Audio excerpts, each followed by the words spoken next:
అటువంటి సభ ఏ విధంగా ఉండబోతుందంటారు?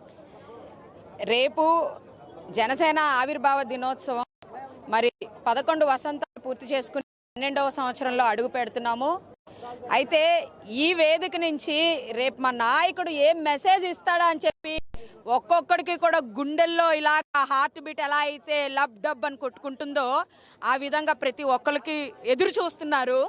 అంతేకాకుండా చాలా పండగ వాతావరణంలో మరి ఈ మా జన సైనికులు కానీ వీర మహిళలు కానీ ఎక్కడెక్కడి నుంచో రాయలసీమ నుంచి, ఉత్తరాంధ్ర నుంచి, పశ్చిమ గోదావరి జిల్లా నుంచి, తూర్పు గోదావరి జిల్లా నుంచి, కోనసీమ జిల్లా నుంచి మరి భారీ ఎత్తున తరలి వస్తున్నారు. అంతేకాకుండా తెలంగాణ నుంచి కూడా చాలామంది మరి ఈ వేదికకి చేరారు.